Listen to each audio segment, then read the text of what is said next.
História dos meus mais antigos antepassados de quem muito me orgulho. 7 de janeiro de 1355.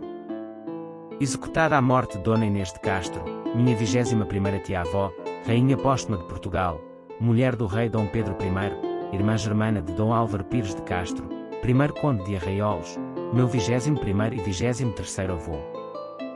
Dona Inês de Castro, rainha póstuma de Portugal, nasceu em 1320, e morreu em Coimbra, dia 7 de janeiro de 1355, era filha de Dom Pedro Fernandes de Castro, o da Guerra, senhor de Lemos e de Dona Aldonça Lourenço de Valadares, neta paterna de Fernando Ruiz de Castro, senhor de Lemos e de Dona Violante Sanches, senhora de Uzero e neta materna de Dom Lourenço Soares de Valadares e de Dona Sancha Nunes de Chacim.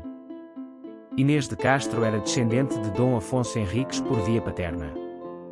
Dona Inês de Castro era uma fidalga galega, de rara formosura, que fez parte da comitiva da infanta Dona Constança de Castela, quando esta, em 1340, se deslocou a Portugal para casar com o príncipe Dom Pedro. A beleza singular de Dona Inês despertou desde logo a atenção do príncipe, que veio a apaixonar-se profundamente por ela. Desta paixão nasceu entre Dom Pedro e Dona Inês uma ligação amorosa que provocou escândalo na corte portuguesa, motivo por que o rei resolveu intervir, expulsando do reino Dona Inês de Castro, que veio instalar-se no castelo de Albuquerque, na fronteira de Espanha. Dona Constança morre de parto em 1345 e a ligação amorosa entre Dom Pedro e Dona Inês estreita-se ainda mais, contra a vontade do rei Dom Afonso IV, quando Dom Pedro manda que Dona Inês regresse a Portugal e instala-a na sua própria casa, onde passam a viver uma vida de marido e mulher, de que nascem 4 filhos. Os conselheiros do rei aperceberam-se das atenções com que o herdeiro do trono português recebia os irmãos de Dona Inês e outros fidalgos galegos, chamaram a atenção de Dom Afonso IV para aquele estado de coisas e para os perigos que poderiam advir dessa circunstância, uma vez que seria natural antever a possibilidade de vir a criar-se uma influência dominante de Castela sobre a política portuguesa. E persuadiram o rei de que esse perigo poderia afastar-se definitivamente, se cortasse pela raiz a causa real desse perigo, a influência que Dona Inês exercia sobre o príncipe Dom Pedro, que um dia viria a ser rei de Portugal. Para isso seria necessário e suficiente eliminar Dona Inês de Castro. O problema foi discutido na presença dos conselheiros do rei em Montemoro Velho, e aí ficou resolvido que Dona Inês seria executada sem demora. Quando Dona Inês soube desta resolução, foi ter com o rei, rodeada dos filhos, para implorar misericórdia, uma vez que ela se considerava isenta de qualquer culpa. As súplicas de Dona Inês só momentaneamente apiedaram Dom Afonso IV, que entretanto se deslocara a Coimbra para que se desse cumprimento à deliberação tomada. E a execução de Dona Inês efetuou-se a 7 de janeiro de 1355, segundo o ritual e as práticas daquele tempo. Anos depois, em 1360, Dom Pedro I, já então rei de Portugal, jurou, perante a sua corte, que havia casado clandestinamente com Dona Inês um ano antes da sua morte.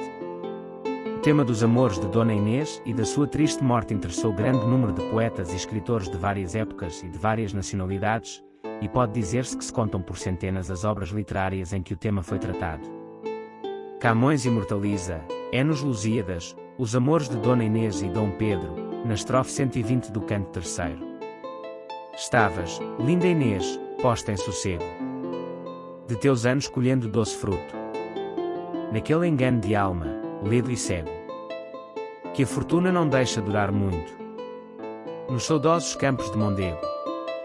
de teus formosos olhos nunca enxuto, aos montes ensinando e às ervinhas, o nome que no peito escrito tinhas. No ano de 1361, Dom Pedro, já aclamado rei, num misto de vingança e perturbação, teria ordenado a exumação do corpo de sua amada Dona Inês de Castro, assassinada 6 anos antes, para a coroar, post-mortem, rainha de Portugal. Depois de levantado o seu corpo, teria sido Dona Inês suntuosamente vestida com um manto real, sentada no trono e coroada com toda a pompa e circunstância, tendo Dom Pedro I obrigado a grande nobreza do reino, que em vida a tinha desdenhado e contribuído para o seu assassinato, a beijar-lhe a mão e a prestar-lhe vassalagem.